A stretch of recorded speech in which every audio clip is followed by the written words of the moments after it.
Okay, it looks like I'm live on the other screen. So today I'm going to redo the 18-minute stream I did before with Second Life. And so let's just go to Second Life. I'm standing on the little thing that has now become my landing pad. This was a challenge that I found on the internet with making some lines. You can see the turtles are going along lines, but it looks like some sort of a sinusoidal pattern. And you can change that. Let's see. Number of points. Oh, I hate that. It goes away.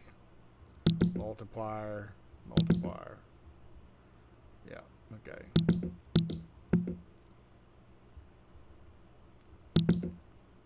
Yep. So anyway, enough of that thing.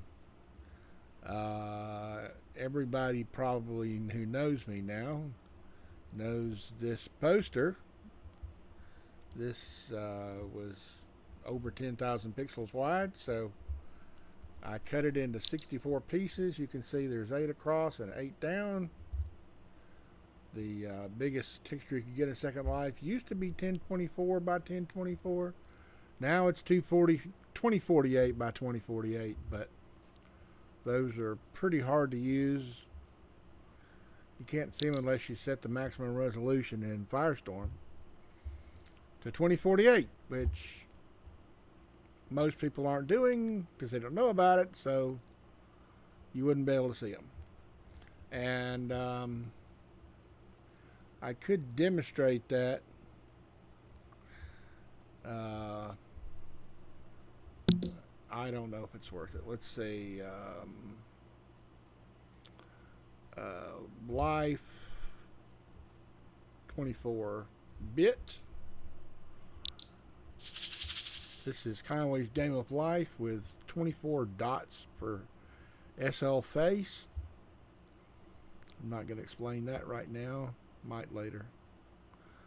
And it takes forever for it to come here. Let's see.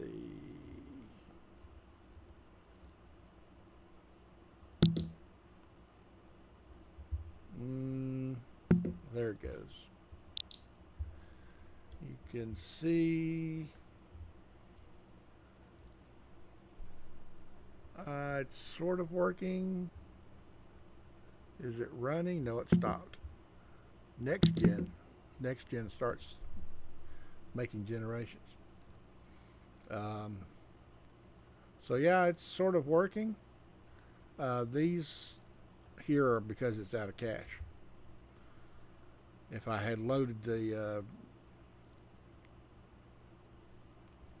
what's that thing, the cache previewer, then those textures would stay in memory.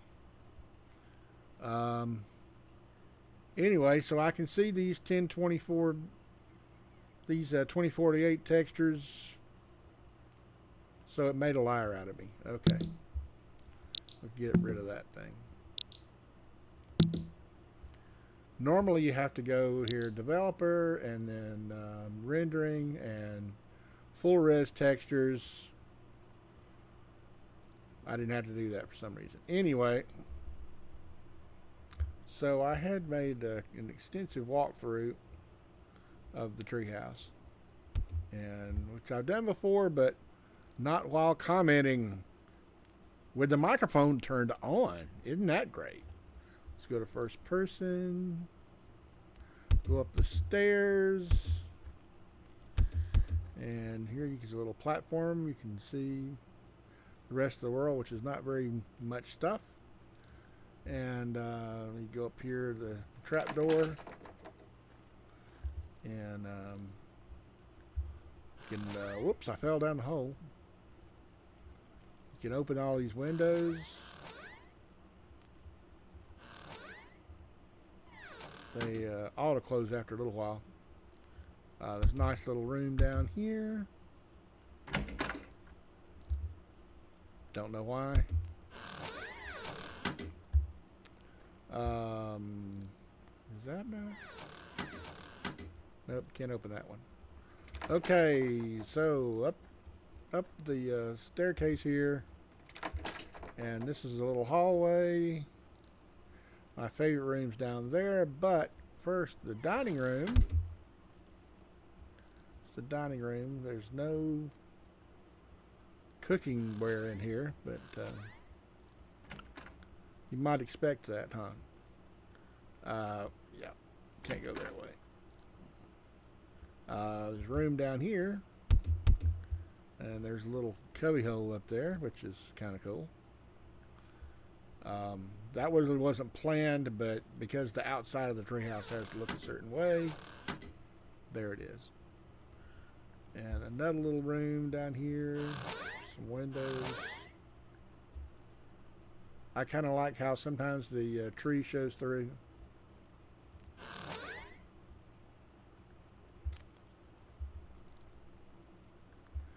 And so back to the dining room. And this door leads to the tower on the left-hand side. Looks like you're seeing my right hand, but it's really the left. Left-hand tower. And that right there covers the staircase in the dining room. You can open these windows, or can? Yep, you can. Come on now. That's kind of a wild looking couch, isn't it? Yeah, so you can go up in the tower here.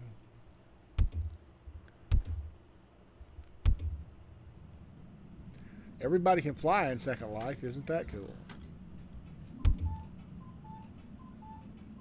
That's kind of an unnatural look for the moon, wouldn't you say? Anyway, back down this way. Okay. You got to be careful without those rails. Let's see. The highest room in the treehouse is out this door, up this staircase with no rails on the outside, so you got to be careful there. Suppose if this were real life, you could hold on to that inner rail. OSHA might get me for that, though. Charlotte would say you need rails on those. And the window is the door here.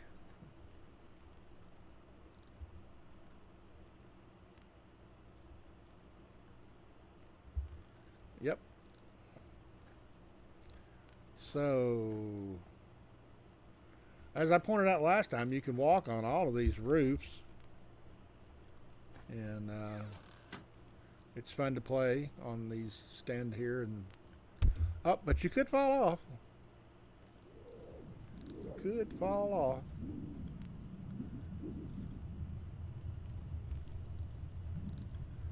Let's go back on the staircase. We're going down this time. And into the hallway. See, there's the dining room where we were before. This little door here is the long staircase you can see in the poster. I didn't make it as fancy as it was in the poster. And this is back to the right-hand tower, which that's my right hand, even though it's on your left.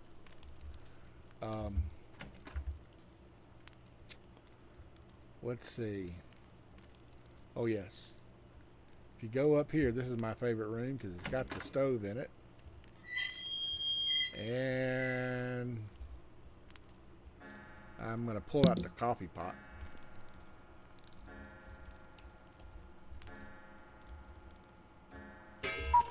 Coffee pot. Coffee pot.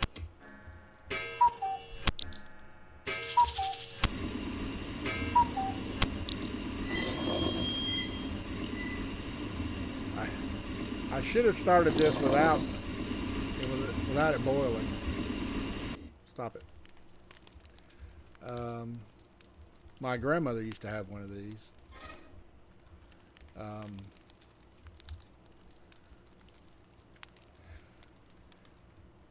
But she would use the automatic drip coffee in the percolate filter, and it would go through the holes, and you'd end up with a lot of grounds in your coffee. But I had to get up in the morning to make sure I made the coffee with a Mr. Coffee instead of this thing. And then she would drink the coffee that I made, but if I got up too late, I'd have to drink her coffee.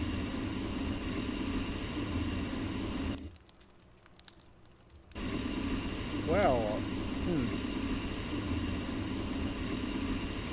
oh, right. I guess it just starts this way. The percolating comes later.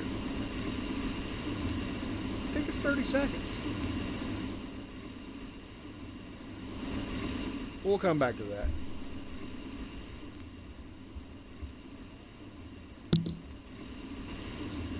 Okay. Now there's two rooms that are fairly high, but not as high as the highest room. There's this medium room with a fireplace. You can turn those on or off. Windows opening on those. And these windows, you can jump through it.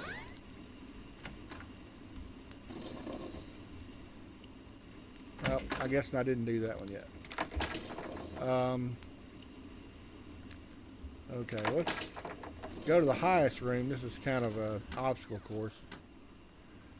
This ladder can go to this little loft up here, or you can move the ladder and go up to this loft, and this leads to the witch's cauldron. There you go. Double, toilet trouble, firebird, and cauldron bubble. I had to invent this weird chimney thing because you can see this chimney on the outside in the poster. And you can fly up in here. And if I had finished making the windows so you could jump out of them, you could go up there and jump out. But I hadn't done that because I've been lazy. Double, toilet trouble, firebird, and cauldron bubble. Yep, that's right.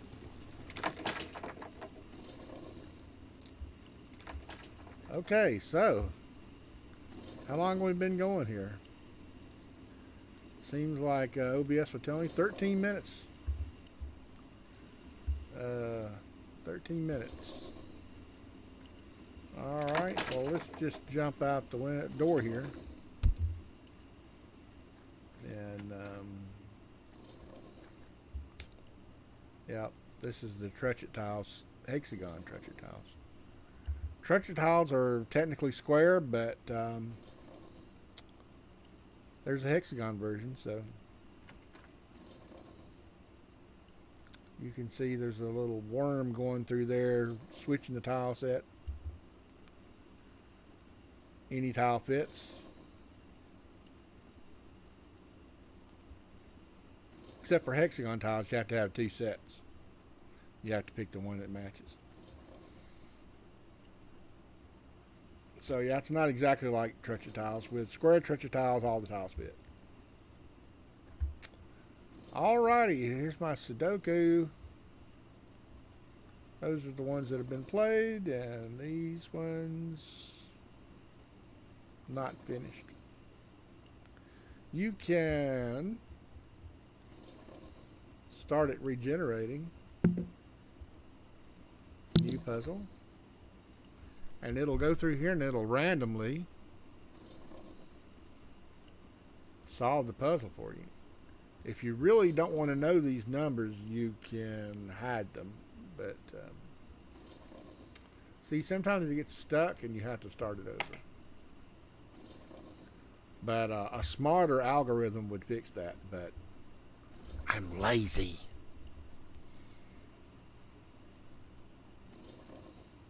Yep. That might finish later. But I'm not going to come back to it today. Or at least not in this video. So, oh, we're going to test a couple other things today. So, I need to go to the, that doesn't look right. Oh, I understand now. That's going to be weird. Okay, so let me switch scenes. And, yep, that's weird because it's YouTube. But that's where I really want. But I can't, yeah, I can't see my monitor now. Okay, so it's over there. This is the jigsaw puzzle I've been working on. And this is a little web jigsaw program I found, jiggy.fun. You guys should try that out. And I downloaded the open source code, and I thought about installing it and making my own version. Haven't got around to that yet. There's a match. Jigsaw puzzles, if you just keep looking, your brain is doing something behind your consciousness. Every time you look at all of these pictures, your brain is working on them, remembering them. It's not a conscious thing. You can consciously contribute to it, but the brain is doing more behind the scenes than you know about. So sometimes you'll just be going through here and you'll see a piece that jumps out and you'll go, ah, that one, I know where that goes. Some people think jigsaw puzzles are hard. You just haven't stared at it long enough. So, I don't know. Maybe they're hard. I've done an awful lot of jigsaw puzzles. Way too many. You might say I'm obsessed with jigsaw puzzles. But, yeah, this is on the web, obviously. But, see, I made a jigsaw puzzle machine in Second Life. So, let me go and switch scenes. Let's see. Let's go back to SL and me. And so, you might have seen this a while ago, but I didn't talk about it. This is the jigsaw puzzle machine that I made in Second Life. And this is an old future picture that I found in Space Mountain in Disney World in Florida. And it does say it's Epcot future, but I found that it's Space Mountain. So I don't know why I named it Epcot future, because Epcot is next door. But anyway, this used to be backwards, and I couldn't read here where it said Cinema 2. So this version of the puzzle, I flipped it. And this one works a little different. You have to pick a piece, and then you click where you want it to go. But I haven't worked on this one for a while, and I don't know where anything goes. So, there's a bunch of pictures in here. I'll show you what that looks like. It's inside the contents of this machine here. There's a bunch of scripts and note cards. And note cards have image UUIDs, that's Universal Identifier. It's just a long number that identifies an asset in Second Life. And these are the names of the pictures, and these are the aspect ratio vectors, which, should I explain that or not? X width is 1.0, and the Y height is 0.66667. So that defines the aspect. And the last number is not used, but I always put 1 in there. And then the highlight of this, you can see where the edges of the pieces are. Used to be done with actual 3D geometry, and I set the shading difference between the face and the side to 0.1, which means it would have 0.1 as much lighting applied to it. But these are all normal mapped, and I'm not going to explain that right now. And also in the contents are the scripts that make it work, and you see what this looks like. The jigsaw puzzle script is a lot of code. That's the orange has been remarked out. A lot of code, super complex junk, a lot of hours of work. It's fun for some reason. I don't know why. Anyway, so hopefully, let me just go back to the web scene. Web and me. You see my jigsaw puzzle there, and jigsaw puzzle, and Google. I like to get all my news from, not a sponsor, Google News. And I think later I'm going to read some news in a different video. And so anyway, I just wanted to test that I could actually share my web browser. That seems to work. So let's go back to OBS and just click on the me scene. And so now you're just back to me. And that'll do it for this video. Thanks for watching. I'll see you next time.